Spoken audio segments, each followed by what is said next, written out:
हरिओम। आज मैं आपको इस स्वर योग साधना के संबंध में तत्व तथा नक्षत्रों एवं ग्रहों आदि का संबंध क्या होता है, तत्वों का तत्व और मानव शरीर के साथ में किस प्रकार से अभिगमन करते हैं और तत्वों के क्या लाभ होते हैं, इसके बारे में मैं आपको बताता हूँ। सबसे पहली बात मैंने जो आपको बोली कि तत्व और नक्षत्रों एवं ग्रहों आदि का संबंध क्या होता है। देखिए, 5 तत्व विभिन्न ग्रहों और नक्षत्रों को व्यक्त करते हैं। 5 तत्व है आपके, वो क्या करते हैं विभिन्न ग्रहों को। 5 तत्व कौन कौन से हैं? पृथ्वी, जल, अग्नि, वायु, पृथ्वी, जल, अग्नि, वायु और आकाश। अब आप देखेंगे कि पृथ्वी सूर्य एवं गुरु को सूचित करता है, जल चंद्रमा और शनि को व्यक्त करता है, अग्नि मंगल का सूचक है, तथा बुध आकाश द्वारा व्यक्त किया जाता है। चंद्र नाड़ी में अग्नि तत्व का होना शुक्र का सूचक है। चंद्र नाड़ी में अग्नि तत्व का होना सूर्य का सूचक है। अन्य दृष्टिकोण से यदि हम देखें तो सूर्य तथा मंगल अग्नि से संबंधित है। चंद्रमा तथा शुद्ध जल से संबंध है। बुध आकाश और गुरु तथा शनि पृथ्वी से संबंधित है। यानी बुध आकाश से और गुरु से तथा शनि पृथ्वी से संबंधित है। राहु केतु वायु से संबंधित है। राहु केतु वायु से संबंधित है। 27 नक्षत्र का निर्धारण, यानी आप देखेंगे कि 27 नक्षत्र हम किस प्रकार से नियंत्रित होते हैं। पृथ्वी तत्व से 27 हर तत्व से कैसे नियंत्रित होते हैं। पृथ्वी तत्व की यदि हम बात करते हैं तो रोहिणी, अनुषा, ज्येष्ठा, उत्तराषाढ़ा, श्रवण, धनिष्ठा, अभिजीत 28वां नक्षत्र है आपका। इसी प्रकार जल तत्व की हम बात करें, आद्रा, मूल, पूषा, पूर्वषाढ़ा, शतभिषा, उत्तरा, भ्राद्रपद, रेवती, अश्लेषा, ये कैसे हैं? जल तत्व से।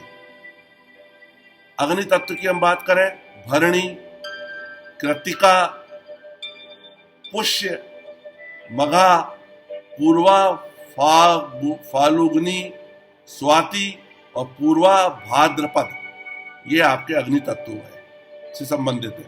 और वायु तत्व की हम बात करें, अश्विनी, मृगशीर्ष, पुनर्वसु, उत्तरा, फाल्गुनी, हस्त, चित्रा तथा विशाखा। 12 राशियों में से मेष, सिंह तथा धनु राशि अग्नि तत्व से संबंधित है। मेष, सिंह और धनु राशि अग्नि तत्व से संबंधित है। कन्या तथा मकर राशि पृथ्वी तत्व से संबंधित है। मिथुन, तुला और कुंभ से, मिथुन और तुला राशि कुंभ तत्व से, कुंभ वायु तत्व से, तथा कर्क, वृश्चिक और मीन जल से संबंधित है। आप देख रहे हैं कि किस प्रकार से हम जो है हमारे तत्व नियंत्रित होते हैं और संबंध रखते हैं। एक बात और है, आकाश सभी नक्षत्रों और राशियों में व्याप्त है। आकाश सभी नक्षत्रों और राशियों में व्याप्त है। तत्व और मानव शरीर की जब हम बात करते हैं कि मानव शरीर के ऊपर तत्वों का क्या प्रभाव होता है, बड़ा ही इंपॉर्टेंट, बड़ा महत्वपूर्ण बात है। हम पृथ्वी की बात करें पहले तो हड्डियां, पृथ्वी की बात करें तो हड्डियां हैं, आपका मांसपेशियां, त्वचा, केश, नाड़ियां को नियंत्रित करता है पृथ्वी तत्व। इसी प्रकार जल की हम बात करें तो वीर, स्त्रियों में वसा, मूत्र और लार को नियंत्रित करता है। इसी प्रकार अग्नि भूख और प्यास, निद्रा, आलस्य, तंद्रा, प्रकाश पर नियंत्रण करता है। वायु की हम बात करें तो गति, चलना, सूंघना, सिकुड़ना, फैलना आदि क्रियाओं पर नियंत्रण करता है। और आकाश प्रेम तथा घृणा, लज्जा और भय, सांसारिक विचारों में कमी पर नियंत्रण करता है। यानी आप यदि ज्ञान इंद्रियों की बात करते हैं, जो 5 ज्ञान इंद्रियां हैं जिससे हमको ज्ञान प्राप्त होता है, यहाँ पे वो बात आ रही है कि आकाश आपका उनको नियंत्रित करता। प्रेम और घृणा को, विचारों में आप बहुत विचार आपको परेशान कर रहे हैं, अनावश्यक आपका कहीं सोच रहे हैं, कुछ कर रहे हैं, तो इनका नियंत्रण आकाश तत्व से होता है जब हम उसका ध्यान करते हैं। अब हम लाभ की बात करते हैं। पृथ्वी तत्व उदित हो उस समय यदि कार्य आरंभ किया जाए तो वह सदा सफल होता है। अस्थायी कार्य जैसे खाना पीना, अर्थात जो स्थायी प्रभाव नहीं प्रदान करते, जिनका प्रभाव एक निश्चित अवधि के लिए हो, खाना हम निश्चित अवधि में करते, फिर पानी पीना निश्चित अवधि में करते हैं, जब जल तत्व कार्य कर रहा हो तो किए जाते हैं। बहुत सी बातें हैं, यथासंभव जितना आप दिमाग में आप रख सकते हैं चीजों को, यथासंभव जितना पालन हो जाए। जब अग्नि, वायु और आकाश तत्व कार्यरत हो, अग्नि, वायु और आकाश तत्व कार्यरत हो, उस समय यदि कार्य का आरंभ किया जाए तो परिणाम अच्छे नहीं प्राप्त होते। अतः इस समय ईश्वर का ध्यान करना अधिक अच्छा होगा। यह तत्व आध्यात्मिक लाभ हेतु उत्तम है। अग्नि तत्व से निष्ठुर अथवा कठोर कार्यों में वृद्धि होती है। अतः इस समय व्यक्ति को कोई भी कार्य हाथ में लेने से पूर्व बड़ी सावधानी रखनी चाहिए। आकाश तत्व से व्यक्ति को योग में सफलता मिलती है। आकाश तत्व के समय प्राणों पर सहज ही नियंत्रण करके कुंभक किया जा सकता है। मन भी इस समय सरलता से नियंत्रित एवं एकाग्र हो जाता है। आकाश तत्व सभी सांसारिक कार्यों में अनुपयोगी है, क्योंकि उस समय मन बाहर मुखी न होकर शांत रहता है। ये सबसे महत्वपूर्ण बात है।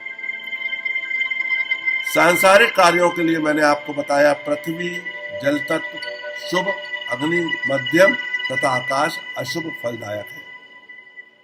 सांसारिक कार्यों के बाद भविष्य में होने वाली घटनाओं के पूर्वानुमान, किसी अप्रत्यक्ष विचार से संबंधित प्रश्नों के उत्तर देने हेतु निम्नांकित तरीके से हम बात को नियंत्रित कर सकते हैं।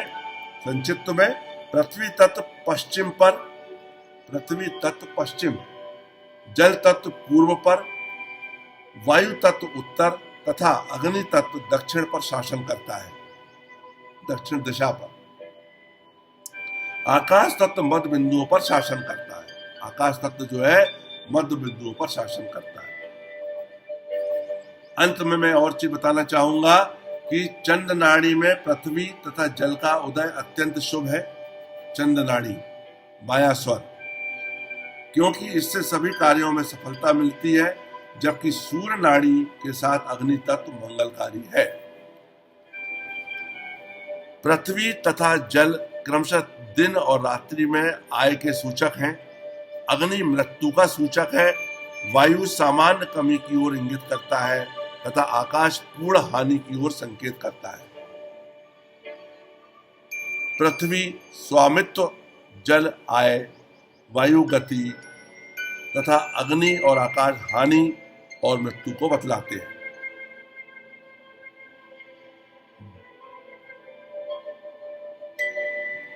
हमने पृथ्वी जड़ तथा भयंकर जीव, उनके रूप बहुत से पैर हो, इससे संबंधित है। विचारों को व्यक्त करता है। जल तथा वायु जीवित प्राणियों से संबंधित है। आकाश समय सामान्यतया कोई विचार नहीं होता। इस समय स्वर्ग के देवी देवताओं से संबंधित विचार मन में उत्पन्न होते हैं। जब ये हम आध्यात्मिक परिस्थितियों के बीच में चले जाते हैं। और एक बात मैं आपको अंत में बताऊंगा कि योग को दृढ़ता पूर्वक स्थिरता के साथ करना सबसे महत्वपूर्ण बात है। और महत्वपूर्ण बात के बाद में मैंने जितनी भी बातें आज आपको बताई हैं, ये बात आपके चिंतन, मनन और अध्ययन के लिए है। इसका पहले अध्ययन करिए। इसका यदि आपको 25%, 40% ज्ञान अगर हो जाता है, हमको स्ट्रेसफुल नहीं बनाना है, तनावग्रस्त नहीं बनाना है। स्वर योग साधना के बारे में इतना सब हमारे प्राचीन ग्रंथों में हमारे महर्षियों ने दिया है, जो मैंने आज आप तक पहुंचाया।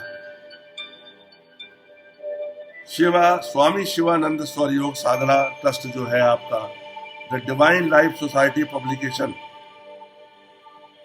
इसके अलावा बहुत सारी जो मैटर्स हैं, किताबें हैं, जिसका अध्ययन मैं लगातार करता हूं और उसको मैं महसूस करता हूं।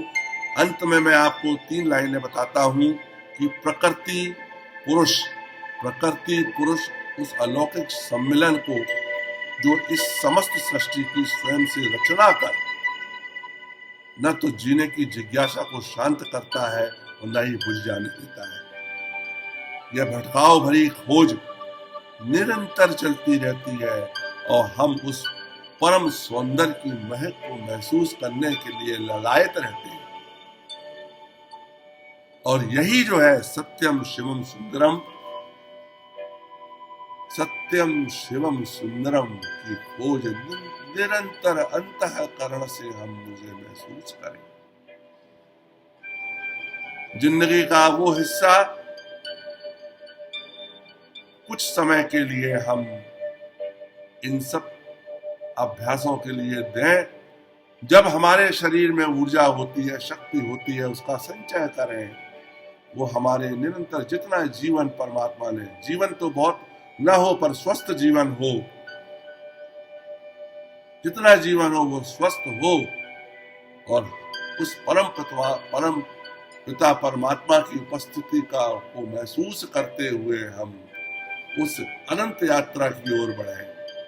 यही हमारा मूल उद्देश्य है और सबसे बड़ा धन वही है। यद्यपि जन्म और मृत्यु हमारे हाथ में नहीं है, परंतु यदि यह सत्य है, जैसा कि शास्त्र बताते हैं, उपनिषद बताते हैं, भगवत गीता बताती है, नदु बताती, स्मृतियां बताती हैं, हमारे प्राचीन ग्रंथ में बार बार, हमारी यह यात्रा, जीवन का उद्देश्य शांतिपूर्ण ढंग से संपन्न हो जाता है। हरि ओम।